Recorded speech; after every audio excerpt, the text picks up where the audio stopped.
ಎಷ್ಟು ದೊಡ್ಡ ಸಿಗಡಿ ಸಿಕ್ಕಿದೆ ನೋಡಿ. ಇದನ್ನೊಂದು ರುಚಿಯಾಗಿ ಕೆಲವು ಮಸಾಲೆ ಹಾಕಿ ಫ್ರೈ ಮಾಡುವ ಅಂತ ಮನಸ್ಸಾಯಿತು. ಹಾಗೆ ಅದನ್ನು ನಿಮಗೆ ತೋರಿಸ್ತಾ ಇದ್ದೇನೆ. ನಮಸ್ತೆ ಫ್ರೆಂಡ್ಸ್, ಗುಡ್ ಫುಡ್ ಲ್ಯಾಂಡ್ ಚಾನಲಿಗೆ ನಿಮಗೆಲ್ಲರಿಗೂ ಆತ್ಮೀಯ ಸ್ವಾಗತ. ದಯವಿಟ್ಟು ಸಬ್ಸ್ಕ್ರೈಬ್ ಮಾಡೋದನ್ನು ಮರಿಬೇಡಿ, ಹಾಗೂ ನಿಮ್ಮ ಫ್ಯಾಮಿಲಿ ಫ್ರೆಂಡ್ಸಿಗೆ ಶೇರ್ ಮಾಡಿ ಹಾಗೂ ಲೈಕ್ ಮಾಡಿ. ನೋಡಿ, ನಾನೊಂದು 10 ದೊಡ್ಡ ಸಿಗಡಿ ಪ್ರೌನ್ಸನ್ನು ತೆಗೆದುಕೊಂಡಿದ್ದೇನೆ. ಚೆನ್ನಾಗಿ ಕ್ಲೀನೆಲ್ಲ ಮಾಡಿದ್ದೇನೆ. ಇದಕ್ಕೀಗ ರುಚಿಗೆ ಬೇಕಾದಷ್ಟು ಉಪ್ಪು, ಸಾಧಾರಣ ಒಂದು 3/4 ಟೀ ಸ್ಪೂನ್ನಷ್ಟು ಹಾಕಿದ್ದೇನೆ. ಒಂದು ಅರ್ಧ ಟೀ ಸ್ಪೂನ್ನಷ್ಟು ಅರಸಿನ ಪುಡಿ, ಒಂದು ಅರ್ಧ ಲಿಂಬೆ ರಸ, ಇದನ್ನು ಹಾಕಿ ಒಂದು ಸಲ ಚೆನ್ನಾಗಿ ಮಿಕ್ಸ್ ಮಾಡುವ. ಅರ್ಧ ಲಿಂಬೆ ರಸ ಸಾಕಾಗ್ತದೆ. ಈ ರೀತಿ ಒಂದು ಸಲ ಮಿಕ್ಸ್ ಮಾಡುವ. ಈಗ ಇನ್ನು ಒಂದೊಂದೇ ಮಸಾಲೆ ಹಾಕುವ. ನೋಡಿ, ಇದು ಖಾರ ಮೆಣಸು ನಮಗೆ ಎಷ್ಟು ಬೇಕು ನೋಡಿ ಹಾಕ್ಬೋದು. ನಾನು ಸಾಧಾರಣ ಒಂದು 1/4 ಟೇಬಲ್ ಸ್ಪೂನ್ನಷ್ಟು ಹಾಕಿದ್ದೇನೆ.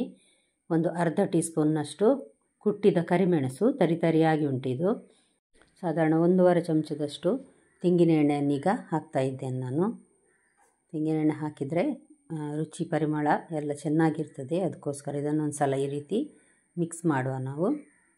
ನೋಡಿ, ಮಿಕ್ಸ್ ಮಾಡಿ ಆಯ್ತು. ಈಗ ಒಂದೊಂದನ್ನೇ ನಾನು ದೊಡ್ಡ ಸಿಗಡಿ ಆದ್ದರಿಂದಾಗಿ ಫೋರ್ಕಲ್ಲಿ ನೋಡಿ ಈ ರೀತಿ ಸಣ್ಣ ಸಣ್ಣ ಅದಕ್ಕೆ ಹೋಲ್ ಮಾಡ್ತಾ ಇದ್ದೇನೆ. ಮಸಾಲೆ ಚೆನ್ನಾಗಿ ಎಳೆಯಲಿ ಒಳಗೆ ಅಂತ, ಇಲ್ಲಾಂದರೆ ಒಳಗೆ ಸಪ್ಪೆ ಇರ್ತದೆ. ಅದಕ್ಕೆ ಒಂದು ಸಣ್ಣ ಚಮಚ ಜಿಂಜರ್ ಗಾರ್ಲಿಕ್ ಪೇಸ್ಟ್ ಹಾಕಿ ಮಿಕ್ಸ್ ಮಾಡಿ ಒಂದು ಗಂಟೆ ಅಥವಾ ಒಂದು ಅರ್ಧ ಗಂಟೆ ಮ್ಯಾರಿನೇಟ್ ಆಗಲಿಕ್ಕೆ ಇಡುವ.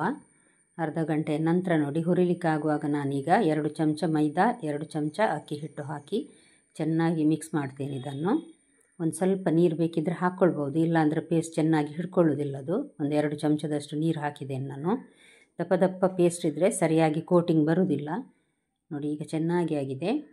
ಇವಾಗ ತೆಂಗಿನ ಎಣ್ಣೆಯನ್ನು ಒಂದು ಬಾಣಲೆಗೆ ಹಾಕ್ತಾ ಇದ್ದೇನೆ ಫ್ರೈ ಮಾಡಲಿಕ್ಕೆ. ಒಂದು ಸಲ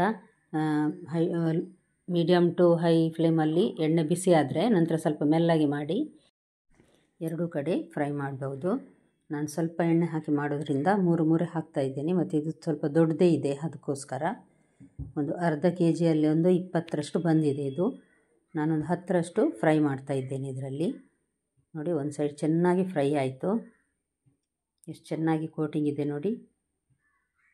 ನೋಡಿ, ಕ್ರಿಸ್ಪಾಗಿ ಬರುವ ಈ ಸಿಗಡಿ ಪೆಪ್ಪರೆಲ್ಲ ಹಾಕಿದ್ರಿಂದಾಗಿ ತುಂಬ ಟೇಸ್ಟ್ ಆಗ್ತದೆ. ಜಿಂಜರ್ ಗಾರ್ಲಿಕ್ ಪೇಸ್ಟು ಮನೆಯಲ್ಲೇ ಮಾಡಿ ಹಾಕಿದ್ರಂತೂ ತುಂಬ ರುಚಿ ಜಾಸ್ತಿ. ನೋಡಿ, ರೆಡಿ ಆಯಿತು. ದಯವಿಟ್ಟು ಲೈಕ್ ಬಟನನ್ನು ಪ್ರೆಸ್ ಮಾಡಿ ಹಾಗೂ ಶೇರ್ ಮಾಡೋದನ್ನು ಮರಿಬೇಡಿ. ನಾಳೆ ಇನ್ನೊಂದು ಹೊಸ ಅಡಿಗೆಯೊಂದಿಗೆ ನಿಮ್ಮನ್ನು ಮತ್ತೆ ಭೇಟಿ ಆಗ್ತೇನೆ. ನೋಡಿದ ಎಲ್ಲ ವೀಕ್ಷಕರಿಗೆ ಧನ್ಯವಾದ.